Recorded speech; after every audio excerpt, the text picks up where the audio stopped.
A Organização Mundial da Saúde calcula que a aplicação de vacinas evita todos os anos 6 milhões de mortes. Mas uma situação nova está preocupando as autoridades de saúde. O Brasil perdeu, agora no mês de março, o certificado de país livre do sarampo. Além do perigo do vírus voltar a circular, isso levanta outra questão. Por que os pais estão deixando de vacinar os seus filhos? Quais os riscos de outras doenças consideradas erradicadas voltarem a circular e se tornarem novamente um problema de saúde pública? O assunto de hoje é saúde e prevenção. O programa Outros Olhares está no ar. Fique com a gente.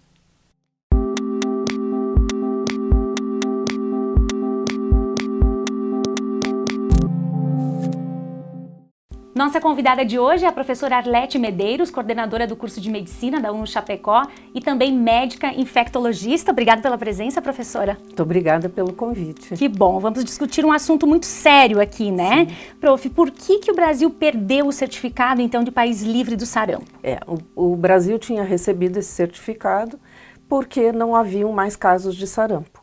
E aí, como as taxas de vacinação também ficaram muito baixas, aí começou também a aparecer em casos. E isso fez com que perdesse o certificado, que agora o Ministério está querendo recertificar novamente. Quais as características dessa doença, professora? Até para a gente alinhar com quem está em casa também, que fica preocupado com quando o filho adoece, né? Sim. Como é que se caracteriza o sarampo? O sarampo é uma infecção altamente contagiosa e ela é transmitida através de secreções das vias respiratórias. Ela trará febre bem alta, normalmente 39,5, não é febre pouca, é bastante, é bem alta. A característica é um exantema, ou seja, manchas vermelhas pelo corpo. A criança fica abatida, inapetente, ela pode ter tosse, coriza, alterações às vezes respiratórias, né, porque pode complicar. E como é uma doença que também pode levar a óbito, é essa preocupação maior. A professora fala em crianças, a incidência maior é no público infantil? É uma próprio da infância, não quer dizer que adultos não possam ter, mas é muito mais difícil. Então, e as pequeninhas é que são o maior perigo. Quem já teve uma vez, tem preocupação de pegar novamente ou não? Não. Quem teve a doença uma vez está imunizado, porque o organismo fabrica anticorpos contra o vírus e aí ele está imunizado. Professora Arlete, os estados do Brasil, que a senhora tem conhecimento, que tem maior risco de contaminação nesse momento? São lá, Amazonas, Roraima e Pará. Foram os estados que mais casos apresentaram. Então, já tem um número grande neste ano também apresentando, então por isso a preocupação. Aqui na nossa região, em Santa Catarina, em princípio não tivemos notificação. A princípio não, mas isso agora com as campanhas que vem vindo e o Ministério vai intensificar a vacinação para todo o país e para inclusive migrantes, né, os imigrantes, serem vacinados para protegê-los mais. A gente teve uma situação, especialmente nos estados do norte, né, com a entrada de muitos venezuelanos, o país vizinho, com toda essa crise política, econômica, e eles também estão com falta de medicamentos lá, inclusive Sim, de vacinas, né, professora? Como é que fica essa questão do ponto de vista da saúde pública? Tem como controlar? É uma situação complicada? É bem preocupante, né, porque é um problema muito grande de saúde pública e assim lá é intensificada essa vacina para todos os que entram no país e para toda a população também que não estiver vacinada. Porque como a gente viu antes, as taxas vêm diminuindo de vacina, então que o ideal que seria em torno de 95% da população principalmente dos pequenos, né, serem vacinados, e chegou a níveis de em torno de 80%. E isso abre a porta para o vírus circular e as pessoas se infectarem e acabarem fazendo a doença. Que coisa, né? Claro, a gente fala de um país que está com uma série de deficiências, mas também é bom pontuar que a Europa também tem registrado inúmeros casos de sarampo, inclusive a maior incidência da última década foi no ano passado, né, professora? As pessoas viajam hoje em dia, circula muito mais fácil o vírus, não é mesmo? Por esse trânsito intenso de um país para outro, de um continente para outro, acabam trazendo o vírus, né? E isso que também, com a baixa taxa de vacinação, abre a porta para as pessoas se infectarem. A Organização Mundial de Saúde também está alertando, está pedindo que os países tomem medidas para evitar tudo isso. Que tipo de medidas são essas, professora, do ponto de vista da infectologia? Porque o grande problema é não se vacinar, ou seja, tem que fazer com que eles entendam, compreendam, tenham mais informações sobre o que é vacina, né? No passado terem trabalhos que relacionavam a vacina do sarampo com autismo e com outras doenças neurológicas, isso começou a fazer com que alguns pais acreditassem que realmente ela seria prejudicial.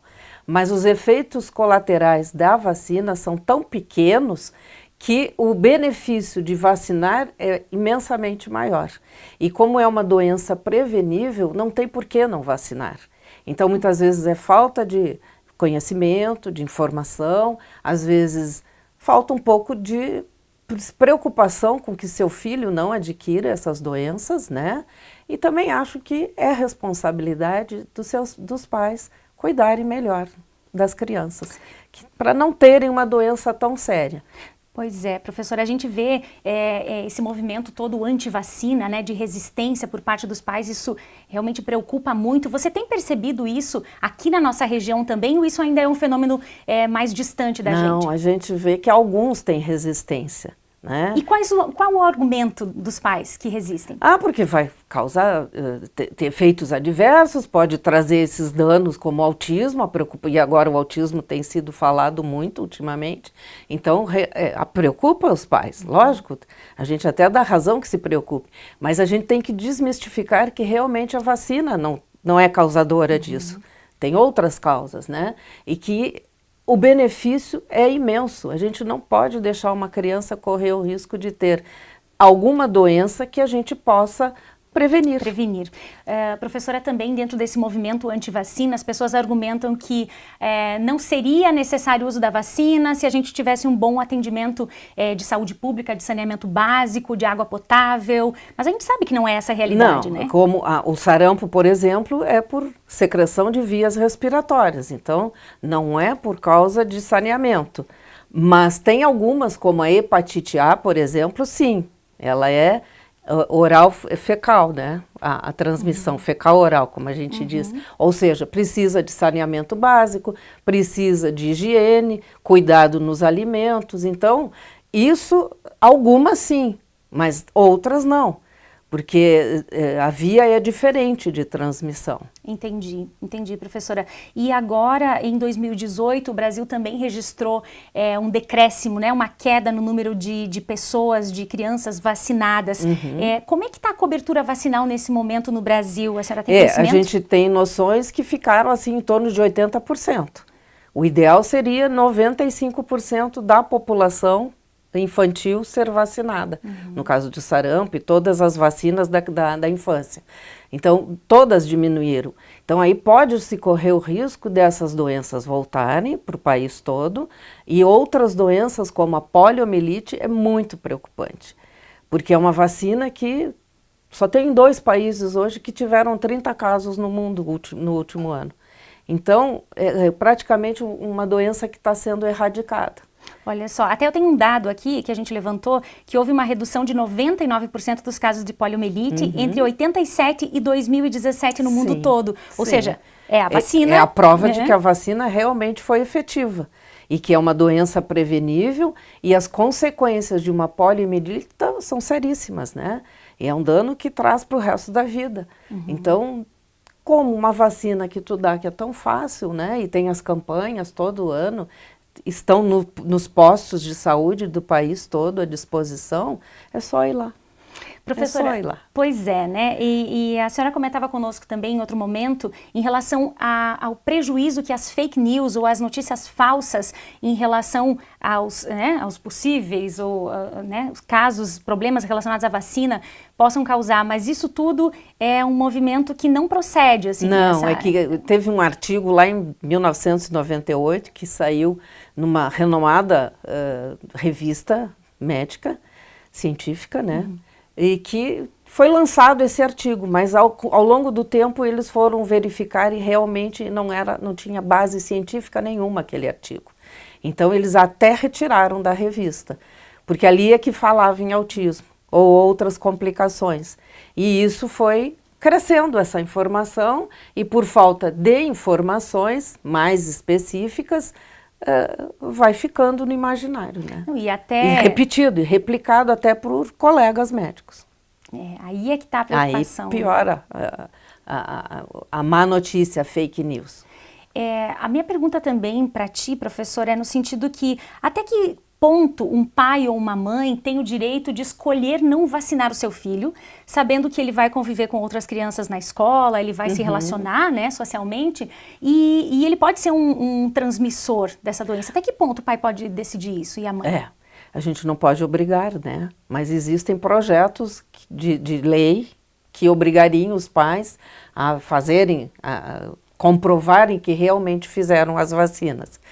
Porque, como eu disse antes, né, como são doenças infecto-contagiosas, elas são imunopreveníveis e elas têm um excelente retorno, que a gente vê pelos dados, dos números que dali para frente da realização das vacinas, os casos diminuíram drasticamente. Então é a prova de que esta vacina realmente funciona, e as outras, e que os riscos são tão pequenos e muitas vezes não tem sintoma pós nenhum, que não tem toda a garantia, tem toda a qualidade, a segurança, o Ministério garante a qualidade dessas vacinas, e que os pais não precisam ter medo, e que é importante que eles se informem e que realmente realizem toda a carteirinha de vacina, que fique completa. Certo. A gente percebe também, assim, essas pesquisas que envolvem as vacinas, para se produzir uma vacina, levam-se anos. Não, a pesquisa é longa e não é colocada no mercado se não tiver realmente segurança, porque ela é testada e tem várias fases até ser testada no ser humano e comprovação. Se fala em 10, 15 anos às de vezes tempo pode de teste? até mais, às vezes pode até mais. Então é importantíssimo que todo esse trabalho realizado não vá aparecer os problemas nesse transcurso aí, e que seria colocado um produto que trouxesse tantos danos para o ser humano, né? Certo. Professora, daqui a pouquinho a gente vai seguir conversando sobre esse assunto, fique conosco. O programa Outros Olhares de hoje fala de saúde e também de prevenção. No próximo bloco, a gente segue discutindo sobre a importância da vacinação em crianças e adultos para que problemas de saúde sejam evitados. A gente já volta.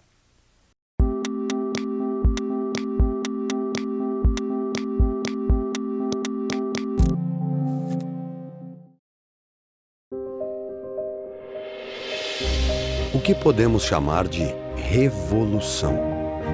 Aqui na UNO, revolução é viver todo dia um modelo de universidade que leva em conta as pessoas, a diversidade e a comunidade ao redor.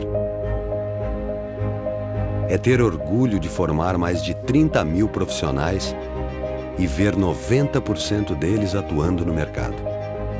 Revolução é entender que existe vida antes e depois da universidade. É ir além do diploma, na verdade. Revolução é criar o primeiro doutorado da região. É possibilitar o acesso à educação, beneficiando 25 mil pessoas com bolsas de estudo.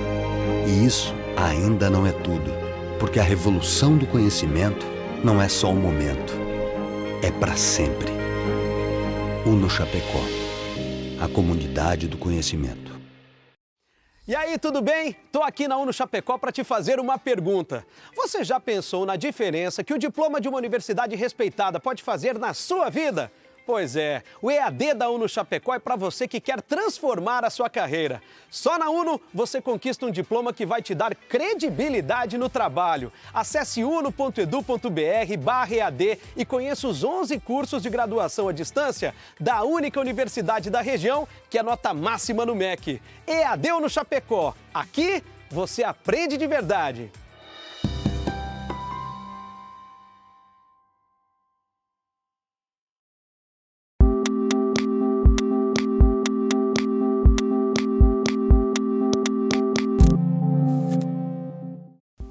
Estamos de volta com o Outros Olhares e a nossa convidada de hoje é a professora Arlete Medeiros, que é coordenadora do curso de Medicina da UNO Chapecó e também médica e infectologista. Mais uma vez, obrigado, professora, pela sua presença.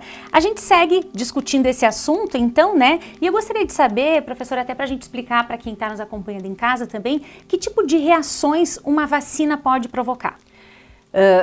Normalmente as reações são suaves, digamos assim. É uma dor no local da aplicação da vacina, pode ficar um pouquinho avermelhado, doloroso ali, né? E não passa de muito mais isso. Claro que podem ter algumas pessoas uma hipersensibilidade, uma reação alérgica mais florida, mas isso é muito raro.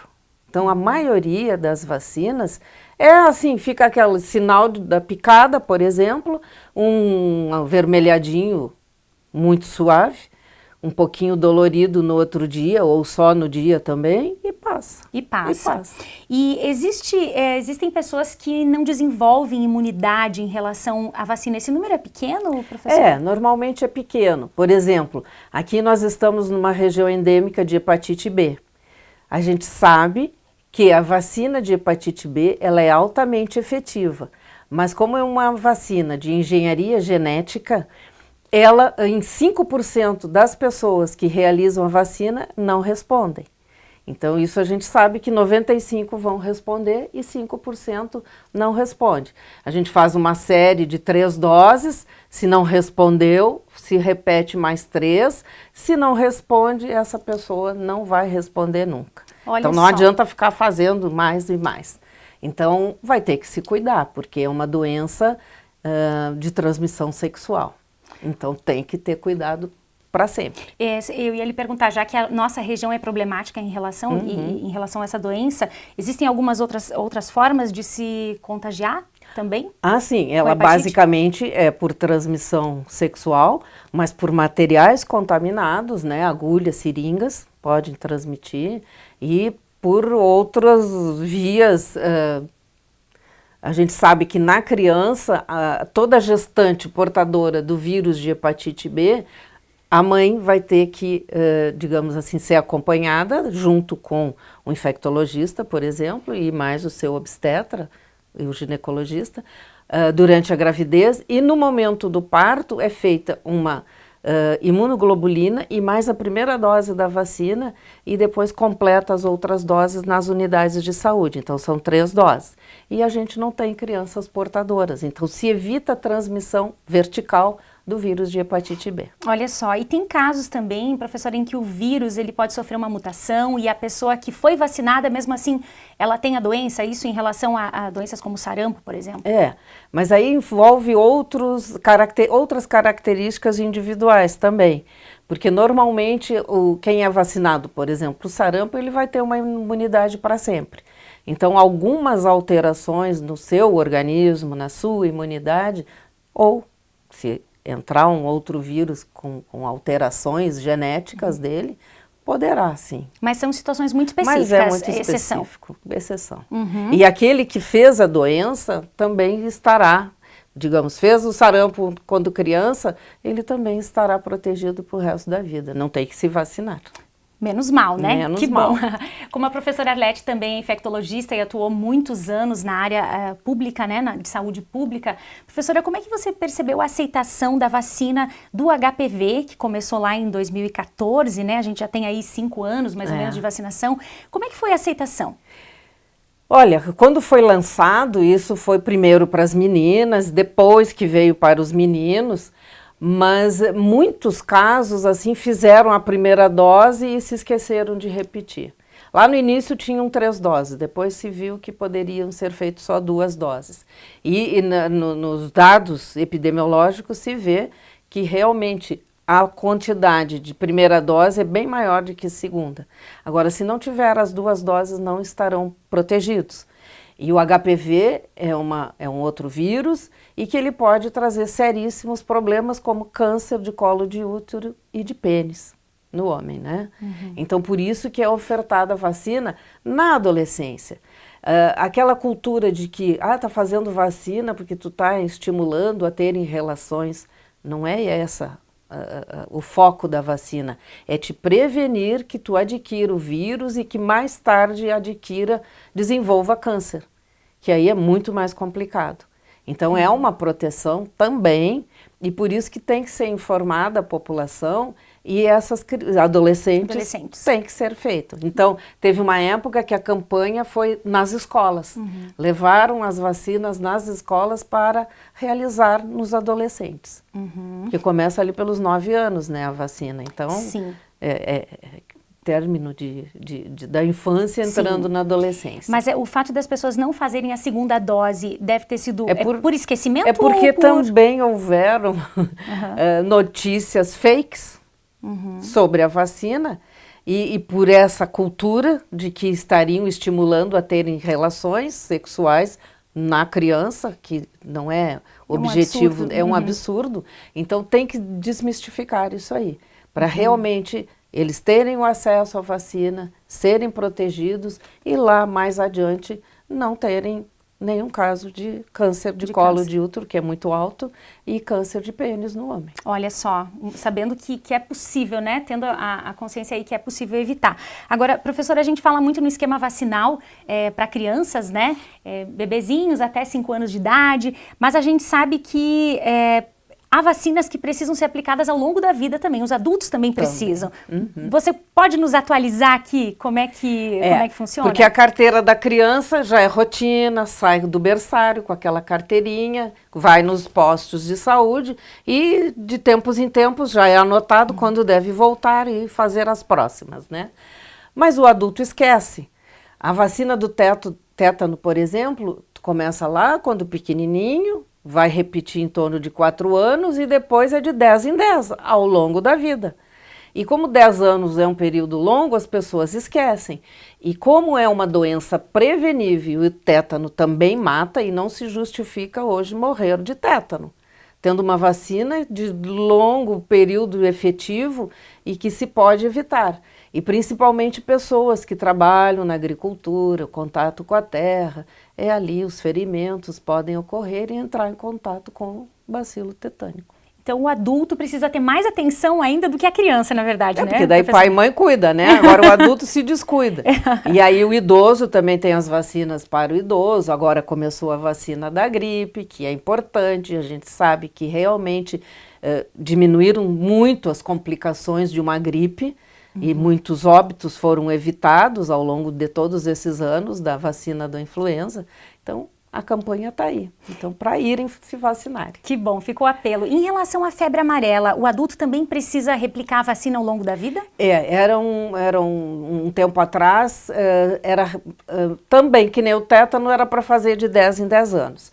Com trabalhos mais atuais, foi visto que hoje em dia, quem fez a sua vacina de febre amarela não precisa mais repetir. Não é necessário. Não é necessário. Só que daí, se alguém vai viajar para fora e vai para algum país onde precisa comprovar que realizou, ele tem que ter aquela carteira internacional. Então, ele leva a sua carteirinha de que estava em dia, tinha feito a vacina de febre amarela, porque no outro país que exigir, ele vai ter que provar que fez. Certo.